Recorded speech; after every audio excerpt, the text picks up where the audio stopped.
आगे बढ़ते हैं। अपन देख रहे होंगे भूमिका। राष्ट्र निर्माण की चुनौतियों में सबसे पहले अपन देख रहे होंगे भूमिका। पृष्ठभूमि की बात करेंगे, बैकग्राउंड की बात करेंगे टॉपिक पर आने से पहले।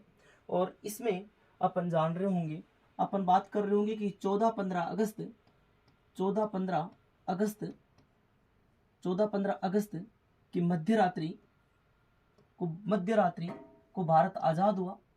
14-15 अगस्त की मध्यरात्रि को जो है भारत क्या हो रहा है, आज़ाद।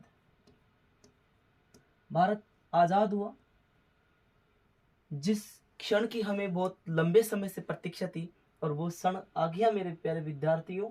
और देश आज़ाद हो चुका। कई सपने ऐसे थे जिनको अब पूरा करने का वक्त आ गया, परंतु कई चुनौतियां भी ऐसी थी जिसको हमारे राष्ट्र को फेस करना पड़ा। इसमें हम देख रहे होंगे 14-15 अगस्त 1947 को भारत आज़ाद हुआ। और जब भारत आज़ाद हुआ तो भारत के प्रथम प्रधानमंत्री यानी कि पंडित जवाहरलाल नेहरू,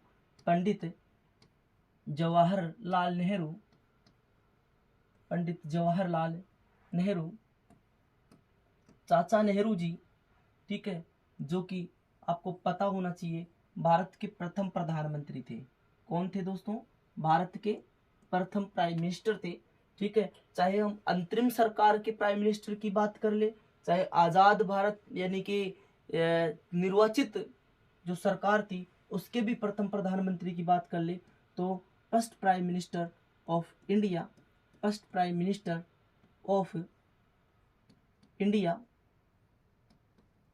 कौन थे?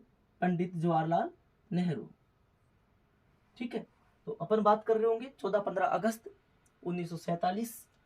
14-15 अगस्त 1947 को भारत आज़ाद हो रहा है। भारत क्या हुआ? आज़ाद हुआ। और पंडित जवाहरलाल नेहरू जो कि कौन थे? फर्स्ट प्राइम मिनिस्टर थे ऑफ इंडिया, यानी कि भारत के जो है पहले प्रधानमंत्री थे। अंतरिम सरकार, यहाँ एक पॉइंट बता देता हूँ। अंतरिम सरकार का निर्वाचन जो है वो किया था संविधान सभा ने। किसने किया था? संविधान सभा ने। अंतरिम सरकार, और अंतरिम सरकार के बारे में थोड़ा सा बता देता हूं। जब अंतरिम सरकार की बात आती है तो यहाँ पर आपको याद रखना होगा कि इसका निर्वाचन, ठीक है, या इसका संविधान सभा ने। गठन किसने किया था? गठन किया था संविधान सभा ने। ठीक है, अंतरिम सरकार का जो गठन किया था वो किया था संविधान सभा ने। किसने किया था दोस्तों? संविधान सभा ने। ठीक है मेरे प्यारे विद्यार्थियों, संविधान सभा ने अंतरिम सरकार का गठन किया था। और मैं आपको बताऊं, इसका गठन किसने किया था? संविधान सभा ने। कब हुआ था? जब क्वेश्चन आ जाए कि अंतरिम सरकार का गठन कब हुआ, तो आपको बताना होगा 2 सितंबर 1946।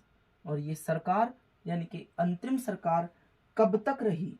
जब क्वेश्चन आता है कि अंतरिम सरकार कब तक रही, कब तक, ठीक है, यानी कि इसने अपना कार्यकाल कब तक किया, तो कब और कब तक, तो ये जो है 15 अगस्त 1947 15 अगस्त 1947 तक अंतरिम सरकार रही। और अंतरिम सरकार का गठन किसने किया था? संविधान सभा ने।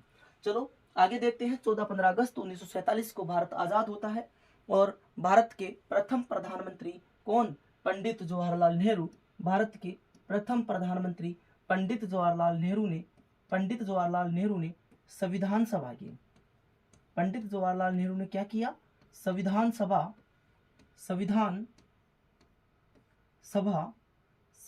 सभा के विशेष सत्र, स्पेशल सेशन, कॉन्स्टिट्यूंट असेंबली के विशेष सत्र, स्पेशल सेशन को संबोधित किया।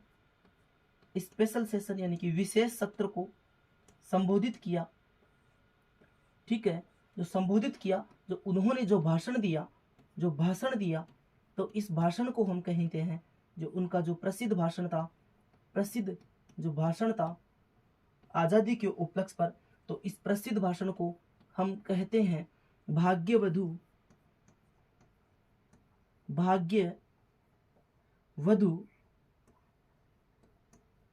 चिर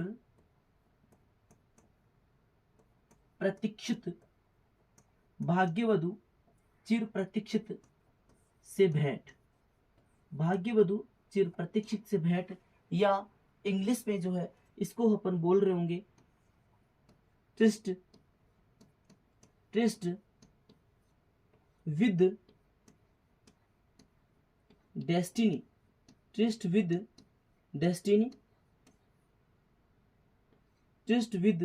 डेस्टिनी।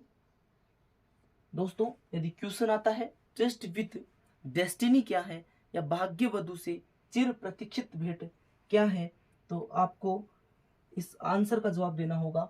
14-15 अगस्त 1947 को भारत आज़ाद हुआ और भारत के प्रथम प्रधानमंत्री पंडित जवाहरलाल नेहरू ने संविधान सभा के एक विशेष सत्र को संबोधित किया, और इसी विशेष सत्र को जो इनका संबोधन हुआ था, जो प्रसिद्ध भाषण था, इस प्रसिद्ध भाषण को हम कहते हैं, इस प्रसिद्ध भाषण को हम क्या बोलते हैं, ट्रिस्ट विद डेस्टिनी या भाग्यवधु चिर प्रतीक्षित से भेंट। चलो आगे बात करते हैं। दोस्तों ये तो बात हुई भाषण वगैरह की कि इनके भाषण को क्या कहा जाता है। क्या आगे अपन बात कर रहे होंगे कि देश आज़ाद हो गया, बहुत खुशी की बात थी, परंतु देश आज़ादी के साथ ही जो है विभाजन हुआ। आज़ादी के साथ ही क्या हो गया था, विभाजन हो गया, और राष्ट्र जो है कुछ नई चुनौतियों की चपेट में आ गया। ध्यान देना, भूमिका में अपन सेकंड पॉइंट पढ़ रहे होंगे। भूमिका में अपन सेकंड पॉइंट क्या पढ़ रहे होंगे, सेकंड पॉइंट जो है वो देख रहे होंगे कि हमारे राष्ट्रीय आंदोलन, ध्यान देना, राष्ट्रीय आंदोलन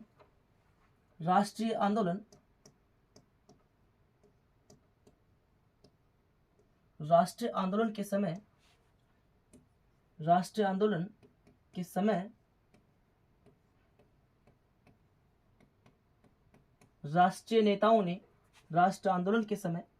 राष्ट्रीय नेताओं ठीक है, राष्ट्रीय आंदोलन जब चल रहा था तो राष्ट्रीय नेता ठीक है, इसको अपन बोल रहे होंगे राष्ट्रीय नेता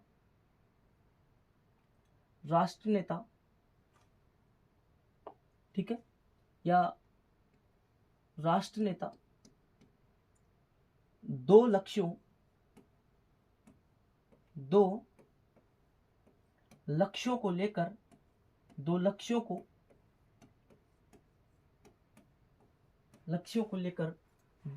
को लेकर सबकी आम सहमति थी। दो लक्ष्यों को लेकर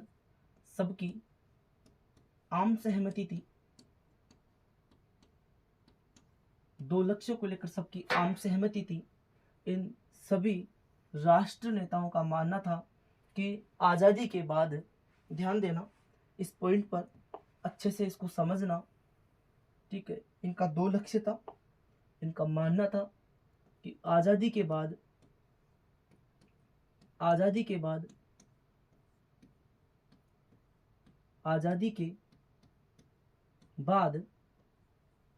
दो लक्ष्य थे, ठीक है। उसमें से पहला क्या है, इनका मानना था कि जैसे ही देश आज़ाद हो जाएगा तो आज़ादी के बाद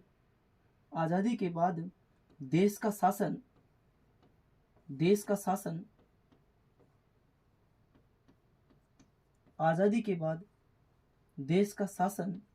लोकतांत्रिक सरकारों के द्वारा चलाया जाएगा। पहला जो लक्ष्य इनका था, इनका मानना था कि आज़ादी के बाद देश का शासन लोकतांत्रिक सरकारों के द्वारा चलाया जाएगा। लोकतांत्रिक सरकारों के द्वारा चलाया जाएगा। लोकतांत्रिक सरकारों के द्वारा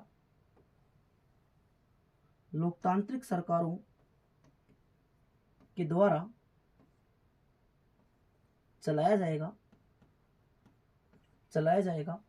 तो वहीं दूसरा इनका जो लक्ष्य था कि ये लोकतांत्रिक जो सरकारें हैं, ठीक है, लोकतांत्रिक सरकारें, दूसरा जो लक्ष्य था वो है कि लोकतांत्रिक सरकारें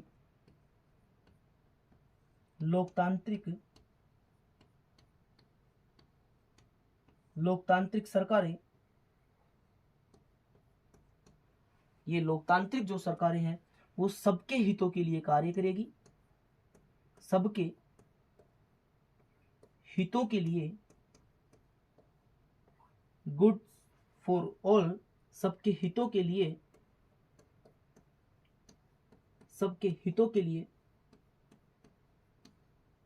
कार्य करेगी, सबके हितों के लिए कार्य करेगी।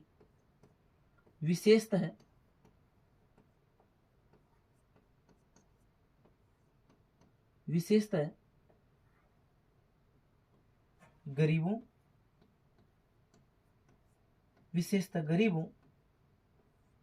व सामाजिक रूप से वंचित वर्गों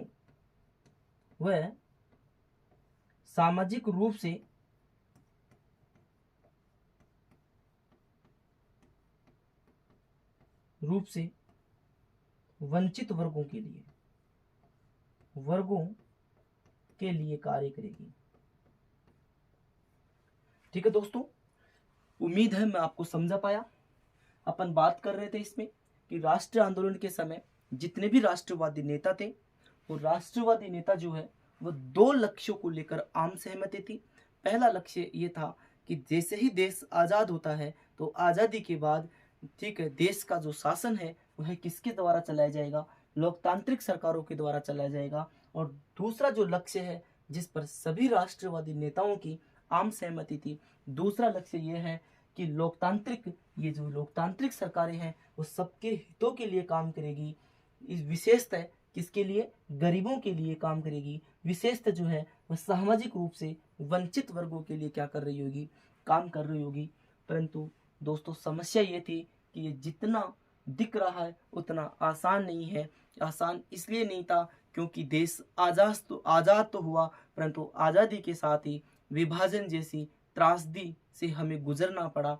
इसलिए हम कहते हैं कि 1947 का जो साल था, ठीक है, इसलिए हम क्या कहते हैं कि 1947 का जो साल है, ठीक है, हालांकि उस पॉइंट के आगे अपन देख रहे होंगे,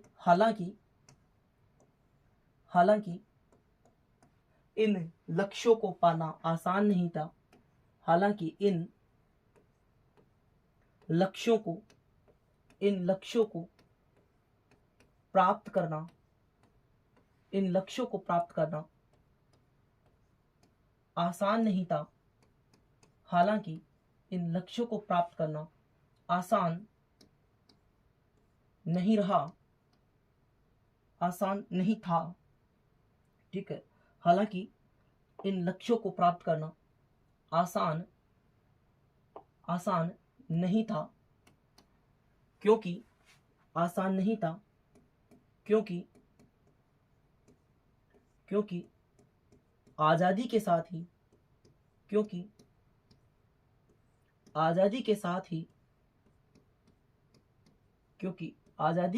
ही विभाजन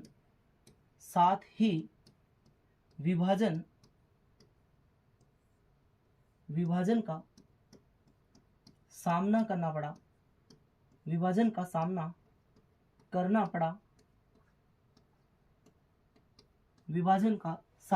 पड़ा। इसीलिए कहा जाता है, इसीलिए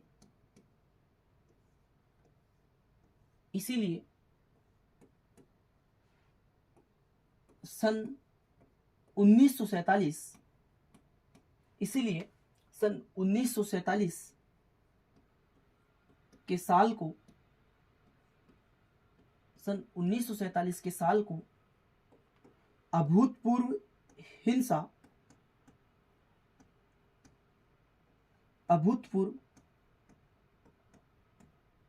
हिंसा व विस्थापन की त्रासदी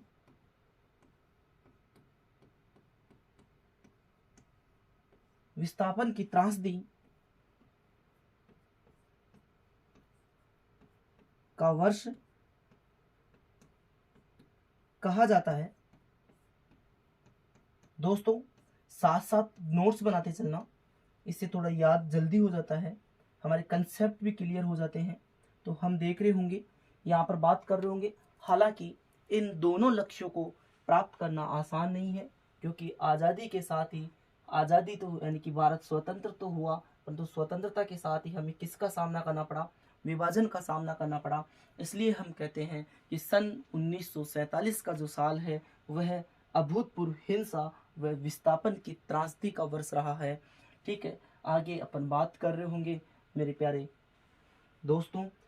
विस्थापन हुआ, विस्थापन विभाजन या आज़ादी के साथ ही हम आगे बात कर रहे होंगे कि संपूर्ण जो राष्ट्र है, संपूर्ण राष्ट्र जो है वह कुछ चुनौतियों का सामना करना पड़ा। ठीक है, परंतु प्रमुख तीन चुनौतियों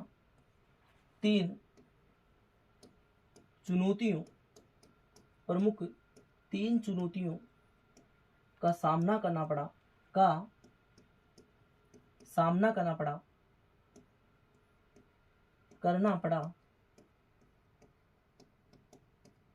जैसे पहली जो चुनौती है वो है राष्ट्र की एकता व अखंडता। दोस्तों जैसा कि आप सभी को पता है, हमने राष्ट्र निर्माण की जो तीन चुनौतियां थी, उन तीनों चुनौतियों में सबसे पहले अपन भूमिका पढ़ रहे थे। भूमिका के बाद में जो टॉपिक था वो था तीन चुनौतियां। तीन चुनौतियों में से अब हम उन्हीं तीन चुनौतियों की बात कर रहे होंगे। इन्हीं तीन चुनौतियों में से जो पहली चुनौती है वह है राष्ट्र की एकता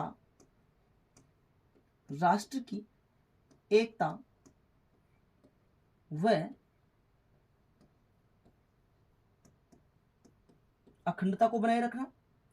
यानी कि देश आजादी के बाद ही विभाजन हुआ और उस समय जो पहली चुनौती का हमें सामना करना पड़ा वो था कि राष्ट्र की एकता और अखंडता को कैसे बनाए जा सके। आगे अपन बात कर रहे होंगे, देखो लोकतांत्रिक व्यवस्था की स्थापना कैसे हो। लोकतंत्र की या बोले तो लोकतांत्रिक व्यवस्था की स्थापना, क्योंकि लोकतंत्र की स्थापना भी कोई आसान नहीं था। लोकतांत्रिक व्यवस्था की स्थापना ये भी कोई आसान काम नहीं था। लोकतंत्र को स्थापित करने के लिए भी कई प्रकार की चुनौतियों का सामना करना पड़ा। और जो है थर्ड था आर्थिक विकास, यानी कि तीसरी चुनौती है आर्थिक विकास।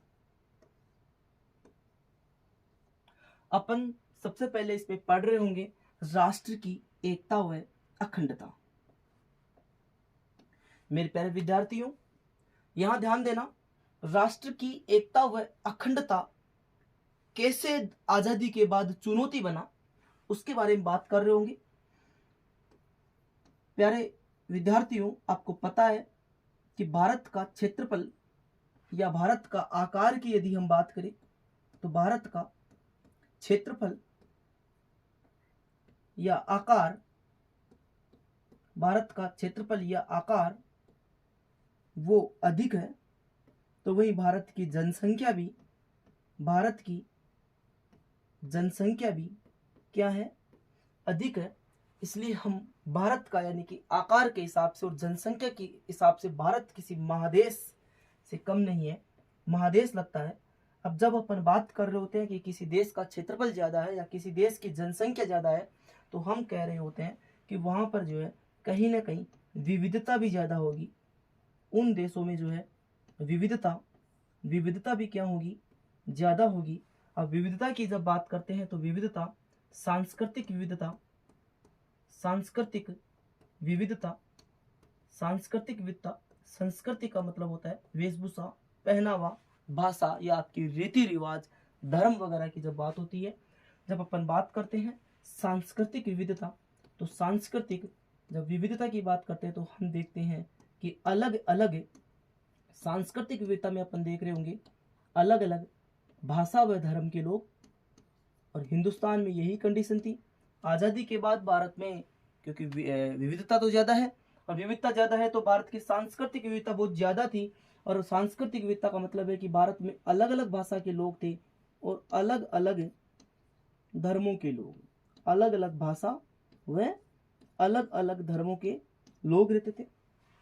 तो इससे क्या होता है, हमेशा विवाद व संघर्ष, इससे क्या होता है, जब विविधता ज़्यादा होती है उससे जो है विवाद व संघर्ष की स्थिति उत्पन्न होती है। जब विवाद व संघर्ष क्या होंगे, ज़्यादा होंगे। और इसका एग्जाम्पल हमें देखने को मिलता है।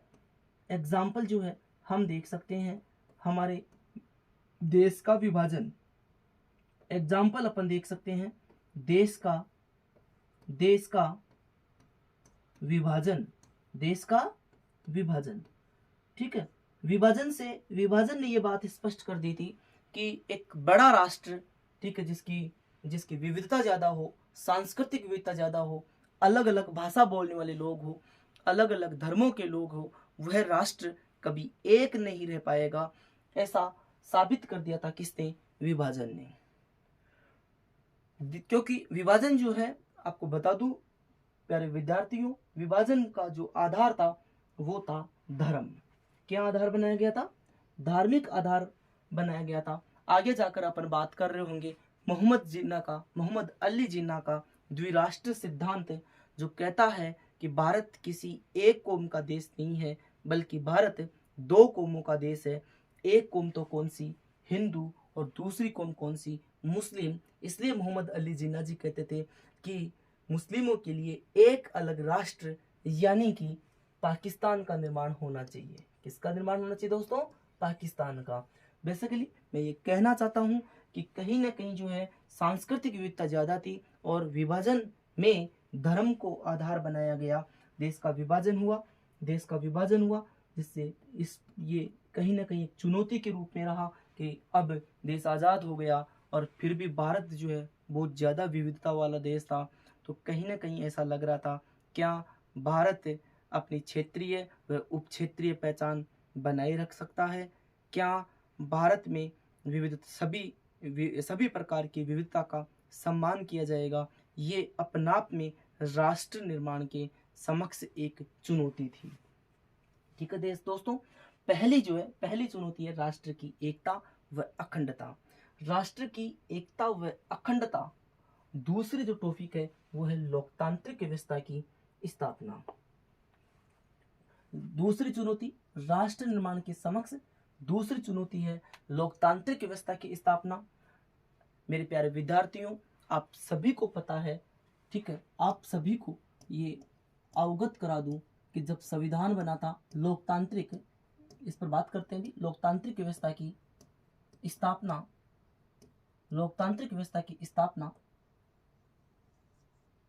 इस पे हम सबसे पहले बात करेंगे। संविधान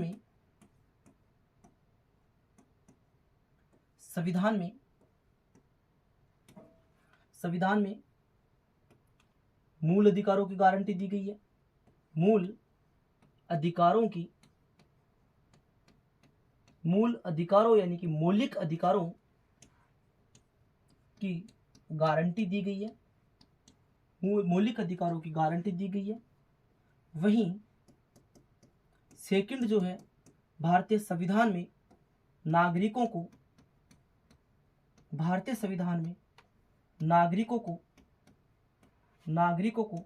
वोट देने का अधिकार प्रदान किया गया है। वोट देने का अधिकार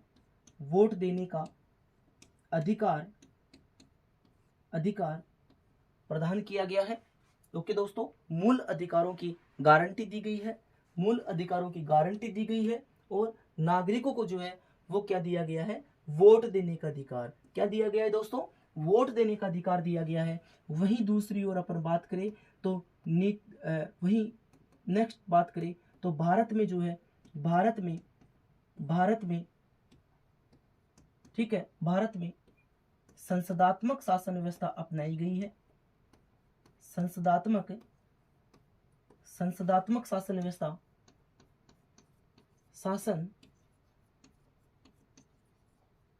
व्यवस्था अपनाई गई है। ठीक है, संसदात्मक शासन व्यवस्था अपनाई गई है। तो संसदात्मक शासन व्यवस्था में और संसदात्मक शासन व्यवस्था अपनाने के साथ ही यहाँ पर जो है प्रतिनिधित्वपूर्ण लोकतंत्र की बात की गई है। प्रतिनिधित्वपूर्ण लोकतंत्र को अपनाया गया है। प्रतिनिधित्वपूर्ण लोकतंत्र को अपनाया गया, जिससे स्पष्ट है कि भारत में जो है, ठीक है, लोकतंत्र में चुनावी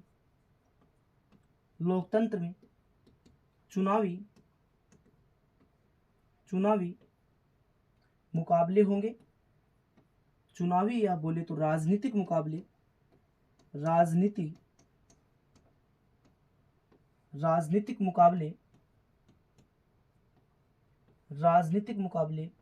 होंगे।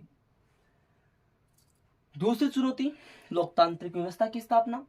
लोकतांत्रिक व्यवस्था की स्थापना भी अपने आप में क्या थी, एक चुनौती थी, क्योंकि संविधान में जो है सभी को क्या दिया गया था, मौलिक अधिकारों की गारंटी दी गई थी, नागरिकों को वोट देने का अधिकार दिया गया था।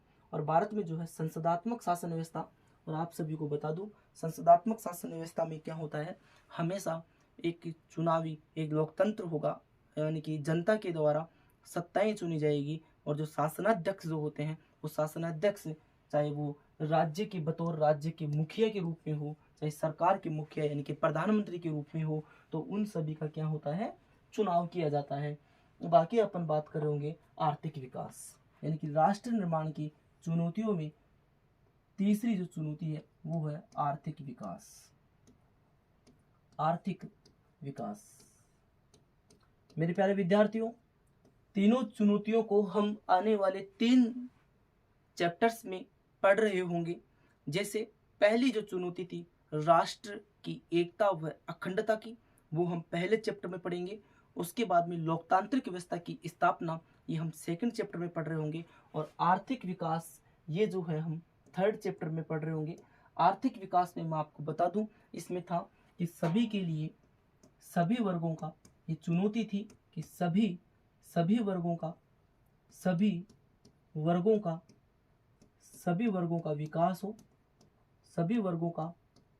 विकास हो। इसके लिए इसके लिए क्या किया गया था, नीति निर्देशक सिद्धांतों में भी जो है वह लोक कल्याण, नीति निर्देशक सिद्धांतों में भी लोक कल्याण